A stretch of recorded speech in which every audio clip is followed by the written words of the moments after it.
Chapter 32. In Quest of Guru and God, Fasting Disapproved. In this chapter, Hemadpanta describes two things. One, how Baba met his Guru in the wood and through him God.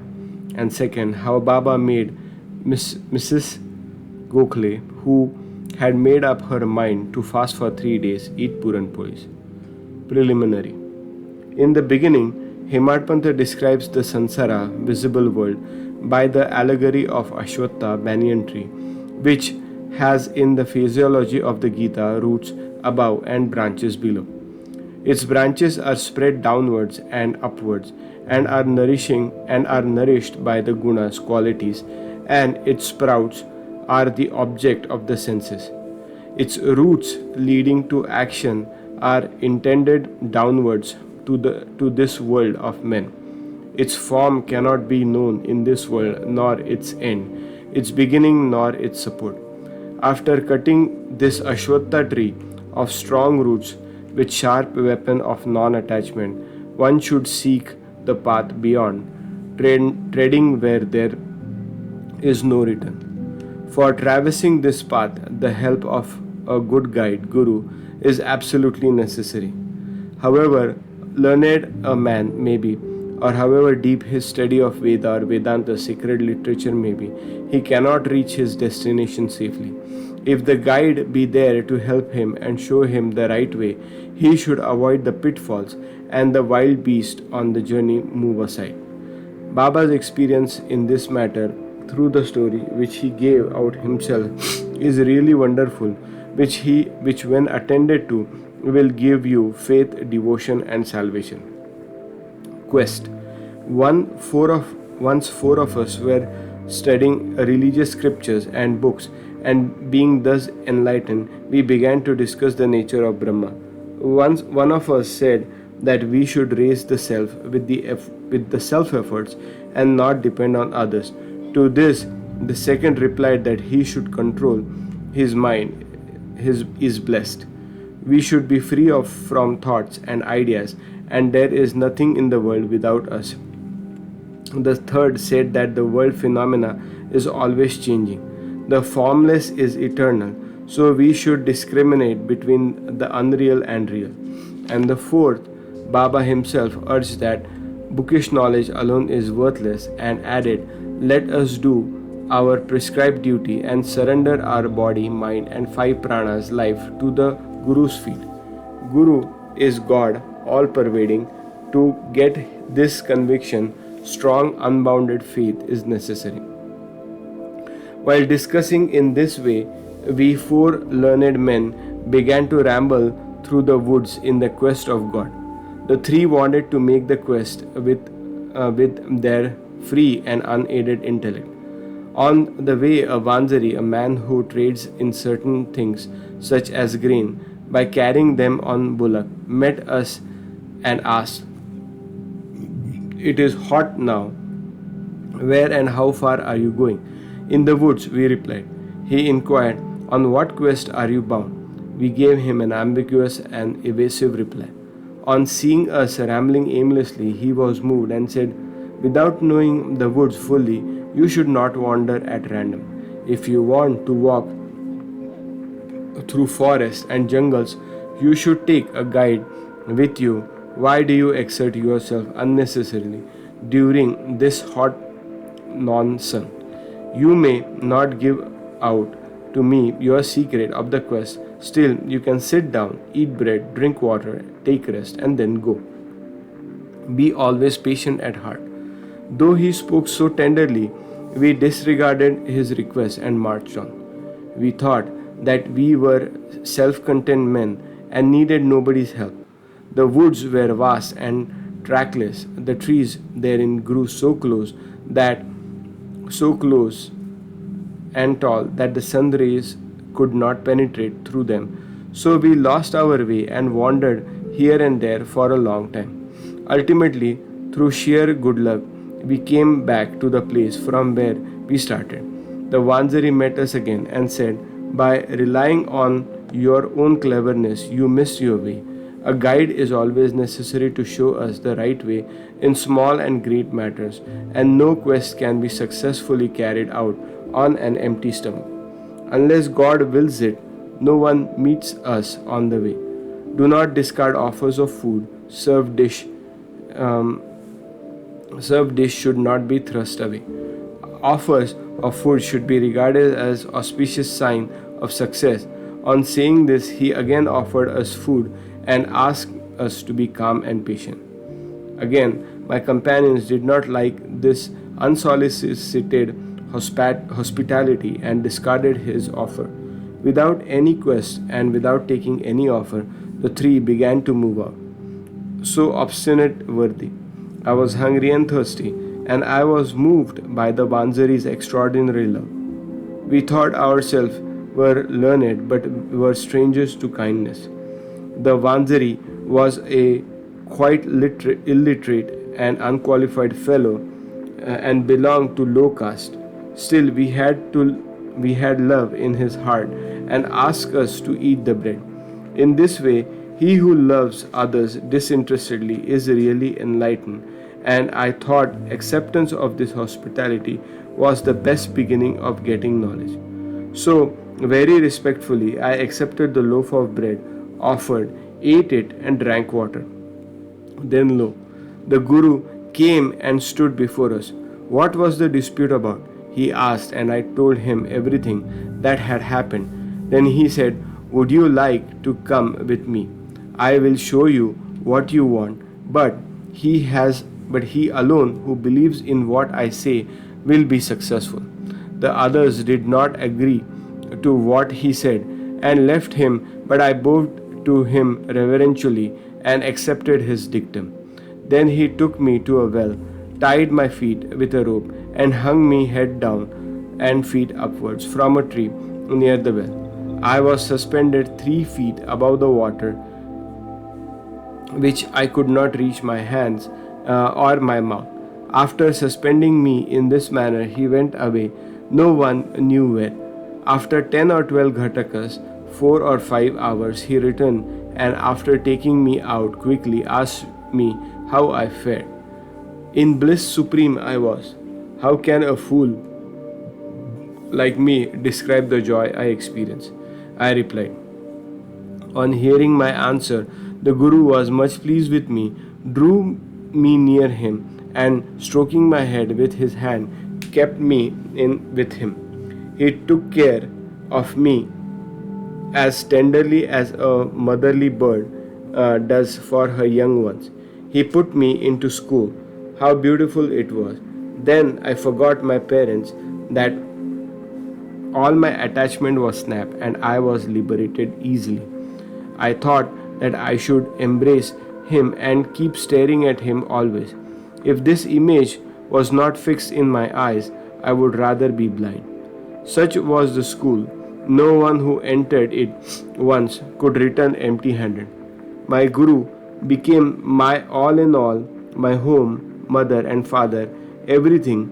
All my senses left their places and concentrated themselves in my mind, and my sight was centered on him. Thus, my Guru was the sole object of my meditation, and I was conscious of none else. While meditating on him, my mind and intellect was silent, and I had thus to keep quiet and bow to him in silence. There are other schools where you can see altogether different spectacle. The disciples go there to seek knowledge and spend their money, time, and labor, but ultimately they don't gain much. The Guru there boasts of his secret knowledge and his straightforwardness. He makes a show of his sacredness and holiness. He speaks a lot and sings his own glory, but his own words do not touch the disciples' heart, and they are not convinced. So far as well self-realized is concerned, he has not reached that. He has such school be of any use to the disciples and how they can be benefited. The master Guru mentioned above was of different type, but his grace realization flashed upon me of itself without effort or study. I had nothing to seek, everything came to me as clear as broad daylight. The Guru alone knows how the inverse suspension with head down and feet can give happiness. Among the four, one was Karmakandi, ritualistic, who only knew how to observe and abstain from certain rites. The second was Dhyani, who was puffed up with the pride of knowledge. And the third one was Bhakti, who surrendered himself completely to God, believing that he was the sole doer.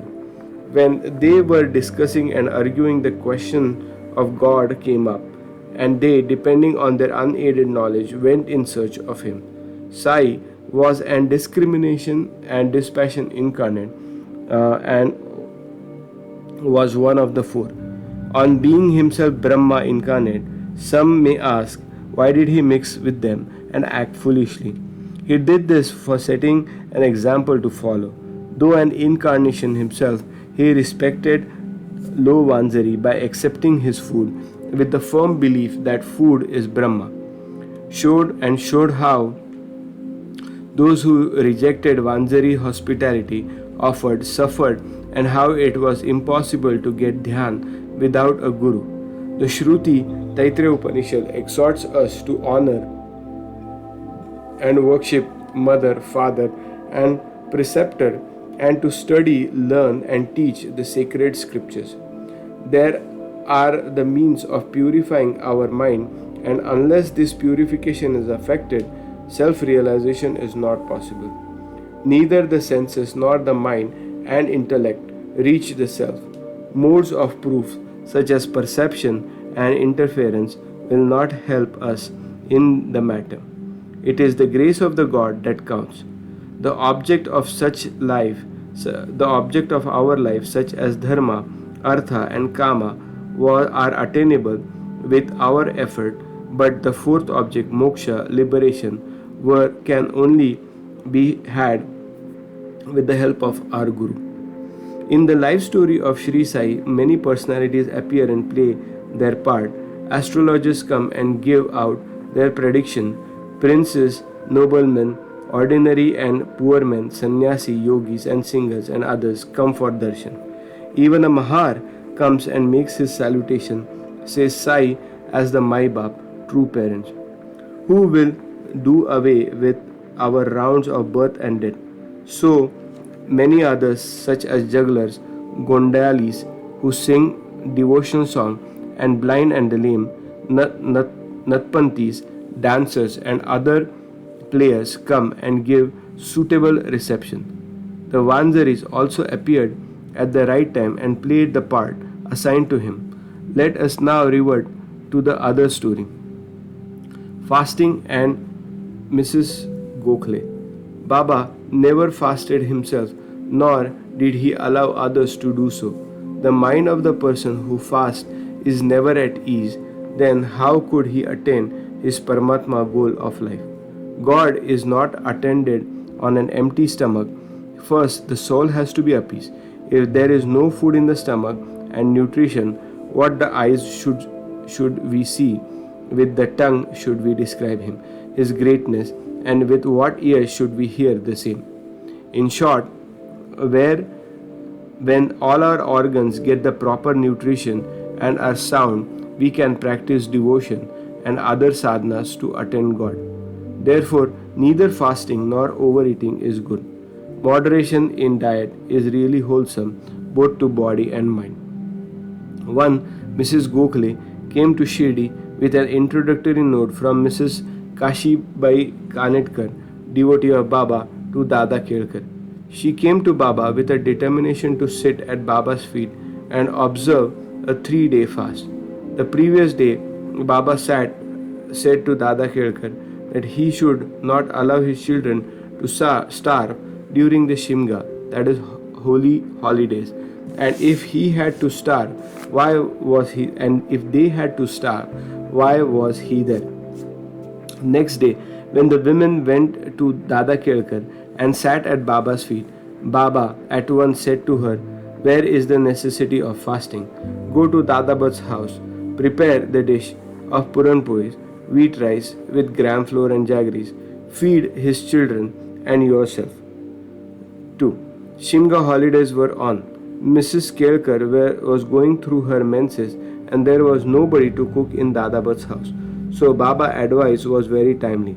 Then Mrs. Gokhale had to go to Dadabat's house and prepare the dish as directed.